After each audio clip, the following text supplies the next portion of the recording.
BJP का वो नेता जो महज 38 साल की उम्र में पार्टी का संगठन महामंत्री बन गया। आरएसएस का वो दुलारा है। नरेंद्र मोदी के साथ मिलकर उसने गुजरात में पहली बार बीजेपी की सरकार बनवाई और कांग्रेस के गढ़ में कमल खिलवाया।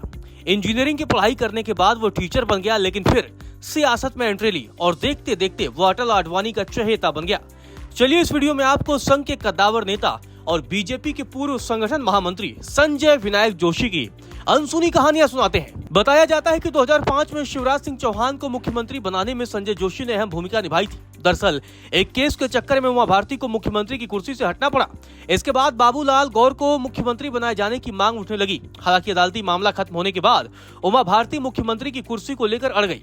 इसी बीच संजय जोशी की एंट्री होती है और संजय जोशी ने शिवराज सिंह चौहान की मुख्यमंत्री की कुर्सी पर ताजपोशी करा दी। संजय जोशी की पहचान एक सादा जीवन जीने वाले राष्ट्रीय स्वयंसेवी संघ के कार्यकर्ता के तौर पर है। पेशे से मैकेनिकल इंजीनियर संजय जोशी पहले इंजीनियरिंग के छात्रों को पढ़ाते थे।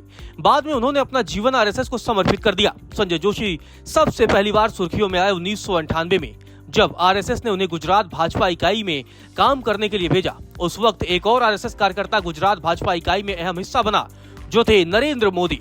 मोदी को गुजरात भाजपा के महासचिव के तौर पर नियुक्त किया गया। वहीं संजय जोशी को प्रभारी के तौर पर गुजरात में काम करने की जिम्मेदारी सौंपी गई। दोनों की जिम्मेदारी राज्य में पार्टी इकाई को मजबूत करना था, लेकिन इस जिम्मेदारी के दौरान कुछ खटास आई शंकर सिंह बाघेला के विद्रोह के बाद, जिस कारण भाजपा एक वक्त दो हिस्सों में बट गई थी। 1995 से शुरू हुई शंकर सिंह बाघेला और केशुभाई पटेल की सियासी लड़ाई ने पार्टी को असहज कर दिया था। इस लड़ाई में केशुभाई पटेल के हाथों से मुख्यमंत्री की कुर्सी चली गई। सुरेश मेहता को राज्य का मुख्यमंत्री बनाया गया। हालांकि 1998 में केशुभाई पटेल एक बार गुजरात के मुख्यमंत्री बने और पार्टी की जीत का श्रेय संजय जोशी को मिला। उनके संगठन कौशल की तारीफ हुई। इस घटना के बाद नरेंद्र मोदी को दिल्ली पार्टी मुख्यालय भेज दिया गया। वहीं गुजरात भूकंप के बाद केशुभाई पटेल की कुर्सी चली गई और नरेंद्र मोदी गुजरात के मुख्यमंत्री बन गए। इस घटनाक्रम के बाद जोशी को दिल्ली भेजा गया। वहां उन्हें पार्टी संगठन के महासचिव की जिम्मेदारी सौंपी गई। संजय जोशी ने जल्द ही पार्टी के संगठन में अपने छाप छोड़ने लग गए। संघ के प्रचारक संजय जोशी 80 के दशक में नितिन गडकरी के साथ नागपुर में राष्ट्रीय स्वयंसेवक संघ के माध्यम से देश की सेवा किया करते थे।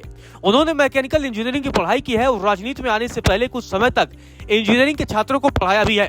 नागपुर में रहने वाले संजय जोशी की भाजपा में बड़ी शुरुआत गुजरात से हुई थी। राज्य में 13 बरस तक रहकर उन्होंने पार्टी को मजबूत करने में अहम भूमिका निभाई। चलिए अब आपको संजय जोशी की कुछ अनसुनी कहानियां बताते हैं। 6 अप्रैल 1962 को नागपुर में जन्म हुआ। वीएनआईटी नागपुर से मैकेनिकल इंजीनियरिंग की पढ़ाई की। पढ़ाई के बाद कॉलेज में पढ़ाना भी शुरू कर दिया। नौकरी छोड़कर आरएसएस के पूर्णकालिक प्रचारक बने। 1988 से 1995 तक गुजरात बीजेपी में काम किया। संजय जोशी के बारे में कार्यकर्ता कहते हैं कि वो मौन रहकर काम करते हैं और अपना प्रभाव छोड़ते हैं। लोग उन्हें ग्रेट परफॉर्मर कहते हैं। संजय जोशी ने अपने संगठन कौशल की वजह से हिमाचल प्रदेश, उत्तराखंड, छत्तीसगढ़, झारखंड और मध्य प्रदेश विधानसभा चुनाव में बीजेपी को जिताया है। हालांकि 2005 के बाद सियासत ने उन्हें मुश्किलों का सामना करना पड़ा, लेकिन नितिन गडकरी और संघ के करीबी रहने के कारण साल 2012 में जोशी को उत्तर प्रदेश विधानसभा चुनाव की जिम्मेदारी सौंपी गई थी। हालांकि तब उत्तर प्रदेश में भारतीय जनता पार्टी का प्रदर्शन उतना अच्छा नहीं रहा था, लेकिन संजय जोशी अब भी सियासत में अपनी ताकतवर राजनीति के लिए जाने जाते हैं। संघ के बेहद करीबी माने जाते हैं।